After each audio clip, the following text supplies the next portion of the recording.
Taklimat Prabowo untuk bungkam mulut Fadlizon dan gombolan tukang nyinyir oleh Cak Sun dari siwot.com. Jangan kita selalu melihat kekurangan tanpa memberikan solusi, tapi harus saling mendukung dalam melawan wabah ini. Kita harus saling memperbaiki jika ada kekurangan di antara kita. Justru di saat ini kita harus saling mengisi kekurangan kita masing-masing. Kita harus saling memperbaiki kalau ada di antara kita yang kurang usaha. Bukan kita caci maki. Itu salah satu penggalan kalimat dari Prabowo Subianto, Menteri Pertahanan Kabinet Joko Widodo dan Ketua Umum Partai Gerindra itu dalam sebuah video taklimat kepada kader Gerindra yang diunggah di akun sosial media pribadi miliknya Rabu 22 April 2020. Dalam siaran persnya, Prabowo sebagai Ketua Umum Gerindra rupanya terlihat gelisah bahwa dalam suasana yang serba sulit ini, pemerintah selalu dinyinyiri. Nyinyir ya, bukan kritik. Terutama oleh kader partainya seperti Fadlizon dan teman-temannya dari Partai Gerindra.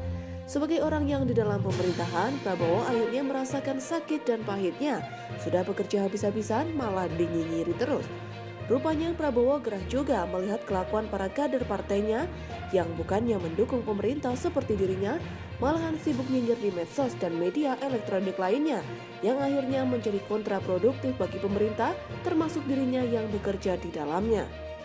Prabowo juga terlihat menunjukkan kekecewaannya yang mendalam kepada para kader partainya yang seolah-olah tidak percaya kepada kepemimpinannya dan kepada kepemimpinan Presiden Joko Widodo. Dan kita tahu betul siapa kader Partai Gerindra yang selalu nyinyir di medsos. Silahkan tebak sendiri. Begini kalimat Prabowo yang menunjukkan keprihatinannya. Saya minta kepada seluruh kader Gerindra percaya kepada pimpinan negara, percaya kepada pimpinan partaimu. Kita harus bersatu. Saya minta seluruh kader Partai Gerindra percaya kepada pimpinan negara, percaya kepada pimpinan partai.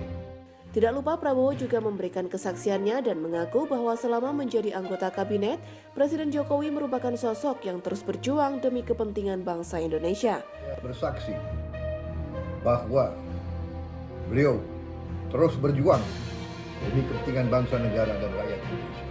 Saya melihat dari dekat cara pengambilan keputusan beliau. Yang selalu menjadi dasar ialah keselamatan rakyat miskin dan paling lemah. Saya lihat beliau punya komitmen untuk membersihkan pemerintahan Indonesia dari korupsi, tegas Prabowo. Akhirnya Prabowo sang Menteri Pertahanan Republik Indonesia ini juga menyerukan agar di tengah kondisi seperti ini tidak mencari kesalahan, mencaci maki hingga marah-marah dan mengejek apa yang sudah dilakukan oleh pemerintah. Jangan di tengah kondisi yang merisaukan ini kita mencari kesalahan.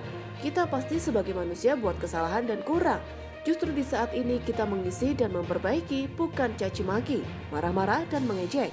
Karena itu saya minta kader Partai Gerindra harus dewasa sebagai patriot yang militan, harus memberi contoh dan bersatu. Tandas Prabowo.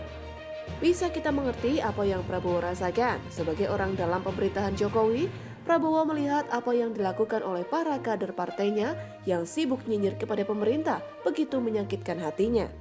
Bayangkan saja sudah kerja keras, masih saja dihina dan dicaci maki. Maka itu Prabowo menyarankan jika mengkritik berilah solusi, jangan asbun alias asal bunyi. Dalam video itu juga tidak lupa Prabowo menjelaskan alasan kenapa dia bergabung dengan pemerintahan Joko Widodo. Saudara-saudara sekalian, sudah 6 bulan kita Partai Gerindra masuk pemerintahan sebagai bagian dari pemerintah RI.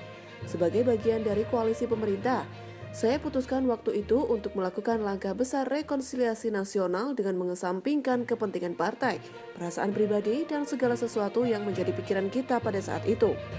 Demi satu hal, yaitu kerukunan nasional, persatuan nasional, dan rekonsiliasi nasional, kata Prabowo.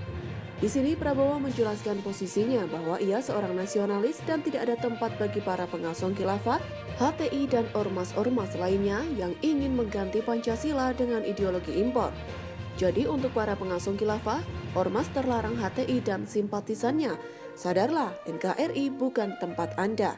Dari penjelasan Prabowo ini, sebenarnya kita bisa melihat secara implisit yang dalam kenapa Reza Patria menjadi wakil gubernur DKI. Bisa jadi Prabowo sudah melihat bagaimana dominasi ormas terlarang di DKI mulai menghancurkan demokrasi di DKI dan saatnya nasionalis menjadi pemimpin di DKI. Jadi kita lihat saja beberapa saat ke depan. Bisa saja ada pergantian kepemimpinan di DKI karena Prabowo sudah mulai gerah dengan ormas pengusung khilafah yang menjadi pendukungnya dan ikut mendudukan gubernur seiman di DKI. Di luar semua itu, kita patut mengapresiasi usaha-usaha Prabowo meredam para kader partainya dan pengikutnya. Kita lihat saja bagaimana ketegasan Prabowo menindak kadernya saat ada yang balelo.